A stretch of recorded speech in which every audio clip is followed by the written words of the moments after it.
영광에서 영광으로 11-2 그리스도의 형상.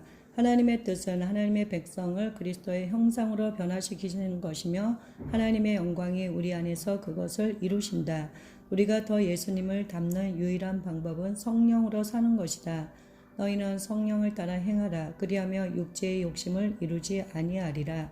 성령께서 우리를 변화시키시고 우리를 하나님의 영광으로 만지시고 성별되고 거룩한 삶을 살 은혜를 우리에게 주신다. 하나님의 영광이 성령의 형태로 임하시면 우리 죄를 깨우쳐 주신다. 예수님께서 제자들에게 그것을 이렇게 말씀하셨다. 내가 너에게 실상을 말하노니 내가 떠나는 것이 너희에게 유익이라. 내가 떠나가지 아니하면 보혜사가 너희에게로 오시지 아니할 것이요 가면 내가 그를 너희에게 보내리니 그가 와서 죄에 대하여 의에 대하여 심판에 대하여 세상을 책망하시리라.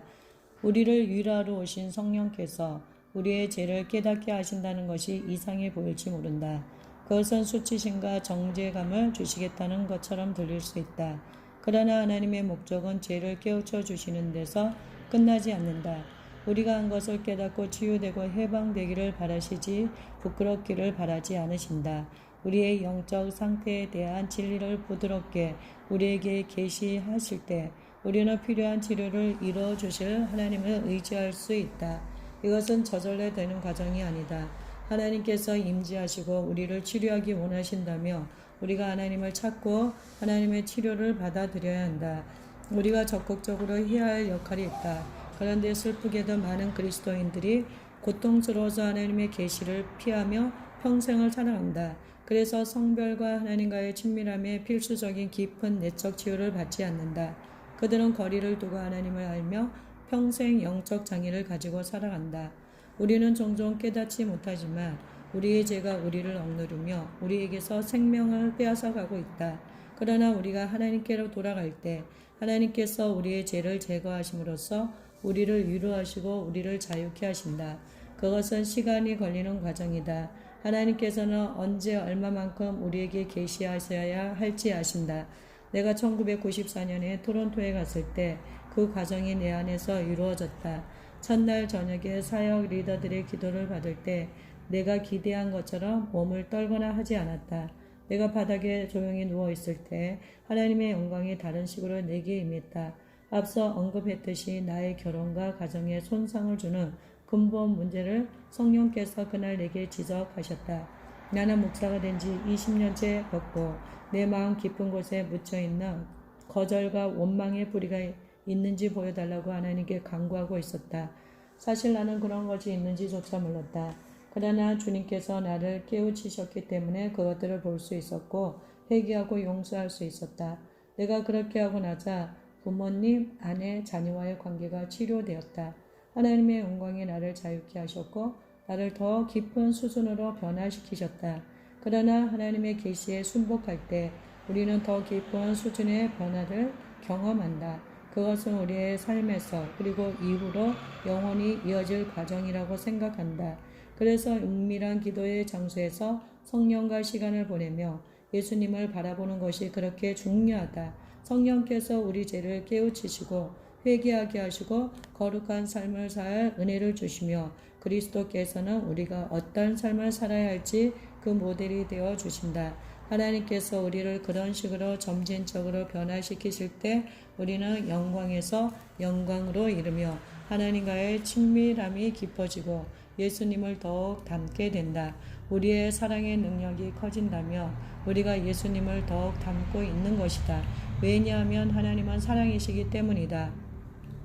요한일서 4장 7, 8절에서 말씀한다. 사랑하는 자들아 우리가 서로 사랑하자. 사랑은 하나님께 속한 것이니 사랑하는 자마다 하나님으로부터 나서 하나님을 알고 사랑하지 아니하는 자는 하나님을 알지 못하나니 이는 하나님은 사랑이심이라. 하나님의 대계명은 우리가 하나님을 사랑하고 우리 자신을 사랑하던 남들을 사랑하라는 것이다. 우리가 성령으로 살고 사랑으로 사는 게 신실하다면 하나님께서 우리를 그리스도의 형상으로 계속 변화시키실 것이다. 우리가 알거니와 하나님을 사랑하는 자, 곧 그의 뜻대로 부르심을 입은 자들에게는 모든 것이 합력하여 선을 이루느니라. 하나님이 미리 아신 자들을 또한 그 아들의 형상을 본받게 하기 위하여 미리 정하셨으니 하나님의 영광은 하나님의 자녀들을 변화시키려고 임하신다. 하나님께서 예수 그리스도의 날까지 우리 안에 그 변화를 완료하시는데 신실하실 것이다. 이 개인적 변화가 기반이다.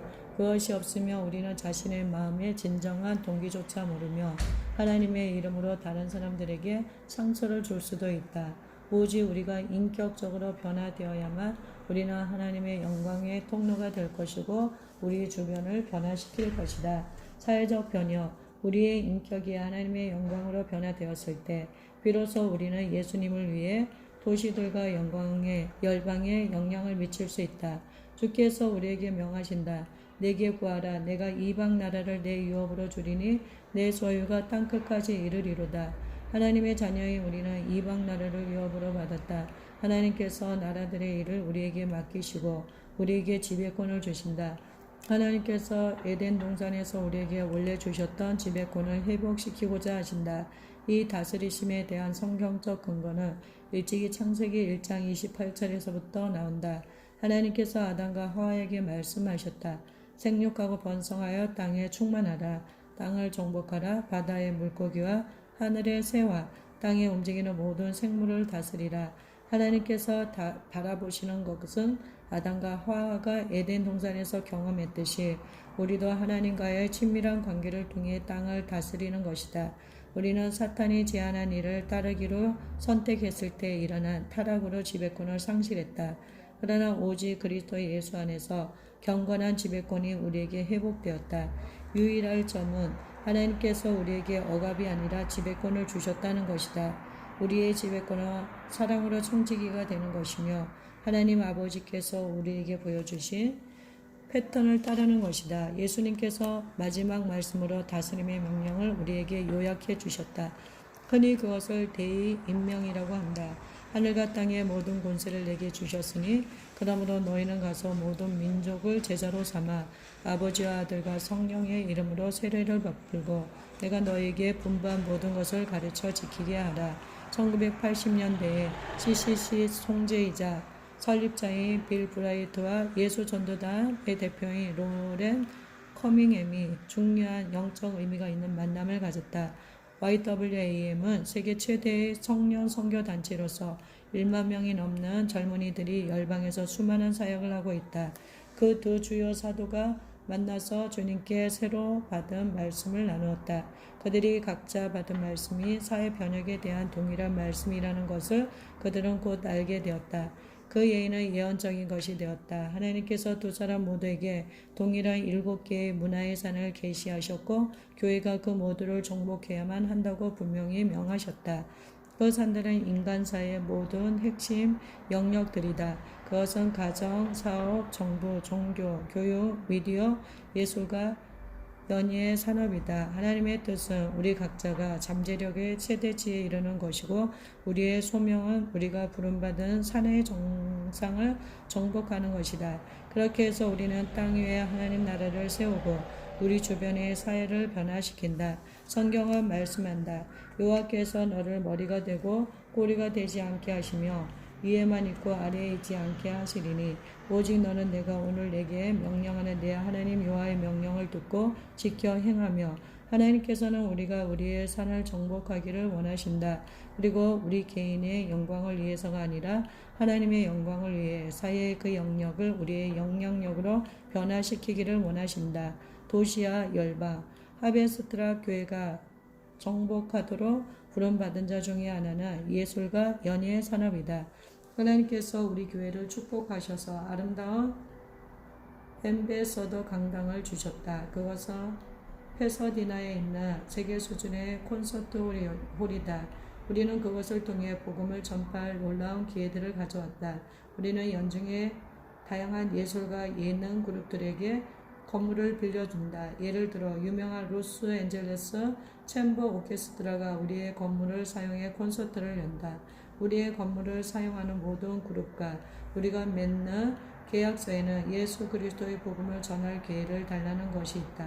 그래서 엠베서더 강당에서 열리는 모든 콘서트와 행사 전에 우리의 교역자 중 한 명이 청중에게 환영사를 전하며 예수님에 대한 간단한 간증을 한다.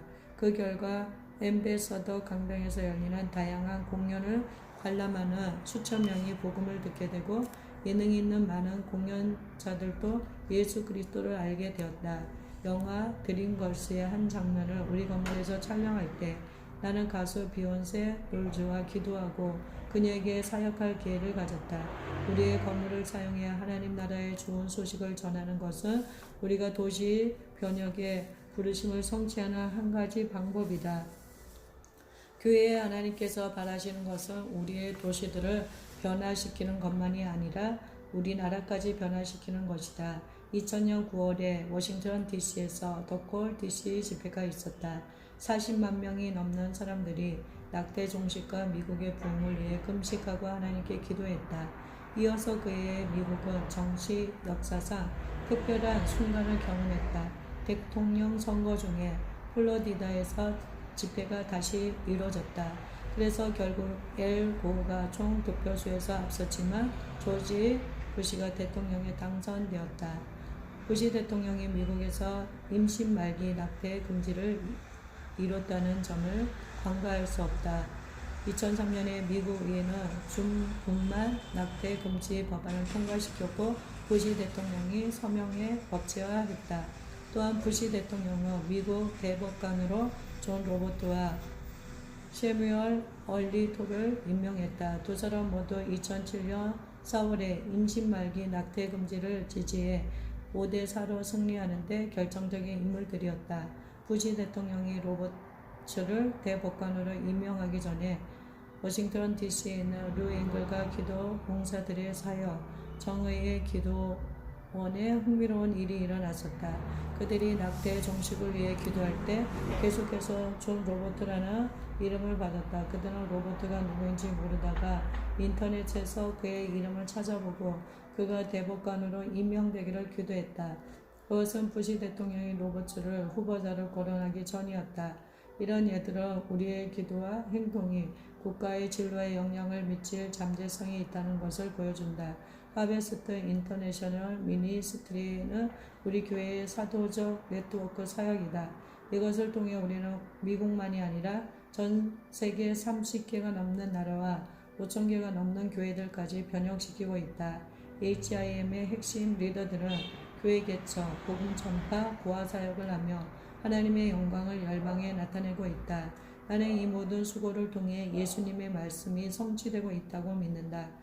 이 천국 복음이 모든 민족에게 증언되기 위하여 온 세상에 전파되리니 그제야 끝이 오리라. 열방을 제사 삼기. 예수님께서 대의 임명해서 열방으로 제자를 삼으라고 제자들에게 말씀하셨다. 예수님께서 열방으로 신자를 삼으라고 하지 않으시고 제자를 삼으라고 하셨다. 여기서 강조하는 것은 회심자의 수만이 아니라 제자의 질이다. 이 임명은 해외 선교를 하는 선교사들에게만 해당되지 않는다. 우리는 모두 주변 세상으로 가라는 명령을 받았다. 우리가 휘어져 추수하게 된 선교지에 둘러싸여 있음을 예수님께서 우리에게 상기시키셨다. 우리 교회는 예술과 연예 산업의 부름을 받았고 할리우드 가까이 있다. 우리는 대배우들이 파격적으로 구원받는 것을 보고 있다. 사생활 존중 차원에서 이름을 밝히지는 않겠지만 할리우드 스타들의 일부가 예수님께 열정을 갖게 되었다. 이 배우들은 일반 예배에 참석할 수 없다.